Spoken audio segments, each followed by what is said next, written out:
भारत में सेवा करने वाले ब्रिटिश अधिकारियों को इंग्लैंड लौटने पर सार्वजनिक पद की जिम्मेदारी नहीं दी जाती थी। तर्क यह था कि उन्होंने एक गुलाम राष्ट्र पर शासन किया है, जिसकी वजह से उनके दृष्टिकोण और व्यवहार में फर्क आ गया होगा। अगर उनको यहाँ ऐसी जिम्मेदारी जीत दी जाए तो वह आज़ाद ब्रिटिश नागरिकों के साथ उसी तरह से व्यवहार करेंगे। इस बात को समझने के लिए नीचे दिया गया वाकया जरूर पढ़ें।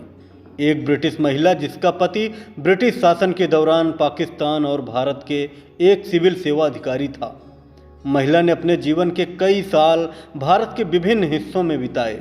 अपनी वापसी पर उन्होंने अपने संस्मरणों में आधारित एक सुंदर पुस्तक लिखी। महिला ने लिखा कि जब मेरे पति एक जिले के डिप्टी कमिश्नर थे तो मेरा बेटा करीब 4 साल का था और मेरी बेटी 1 साल की थी। डिप्टी कलेक्टर को मिलने वाली कई एकड़ में बनी एक हवेली में रहते थे। सैकड़ों लोग डीसी के घर और परिवार की सेवा में लगे रहते थे।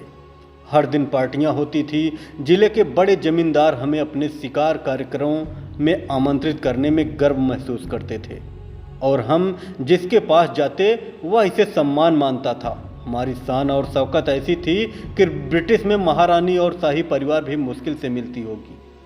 ट्रेन यात्रा के दौरान डिप्टी कमिश्नर के परिवार के लिए नवाबी ठाट से लैस एक आलीशान कंपार्टमेंट आरक्षित किया जाता था। जब हम ट्रेन में चढ़ते तो सफ़ेद कपड़े वाला ड्राइवर दोनों हाथ बांधकर हमारे सामने खड़ा हो जाता और यात्रा शुरू करने की अनुमति मांगता। अनुमति मिलने के बाद ही ट्रेन चलने लगती। एक बार जब हम यात्रा के लिए ट्रेन में सवार हुए तो परंपरा के अनुसार ड्राइवर आया और अनुमति मांगी। इससे पहले कि मैं कुछ बोल पाती, मेरे बेटे का किसी कारण से मूड खराब था। उसने ड्राइवर को गाड़ी न चलाने को कहा। ड्राइवर ने हुक्म बजा लाते हुए कहा, जो हुक्म छोटे सरकार।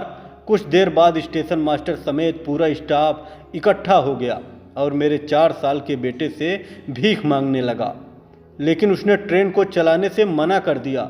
आखिरकार बड़ी मुश्किल से मैंने अपने बेटे को कई चॉकलेट के वादे पर ट्रेन चलाने के लिए राजी किया और यात्रा शुरू हुई। कई महीने बाद वह महिला अपने दोस्त और रिश्तेदारों से मिलने यूके लौट आई। वह जहाज़ से लंदन पहुँचे। उनकी रिहाइश वेल्स में एक काउंटी में थी, जिनके लिए उन्हें ट्रेन से यात्रा करनी थी।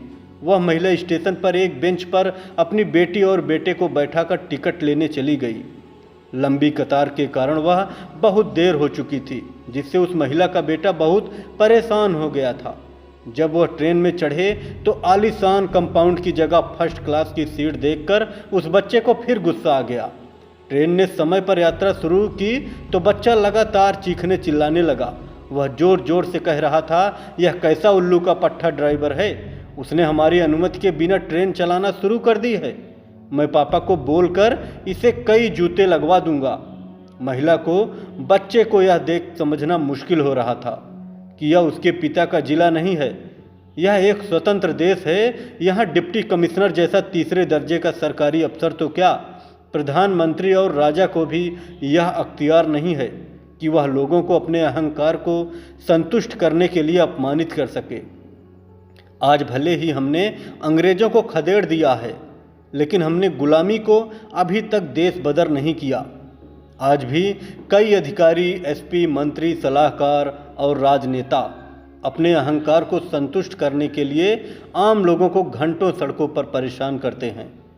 प्रोटोकॉल आम जनता की सुविधा के लिए होना चाहिए, ना कि उन्हें परेशानी का कारण बनने के लिए। जानकारी कैसी लगी कमेंट में ज़रूर बताएं। अच्छी लगे तो कृपया चैनल को ज़रूर सब्सक्राइब करें।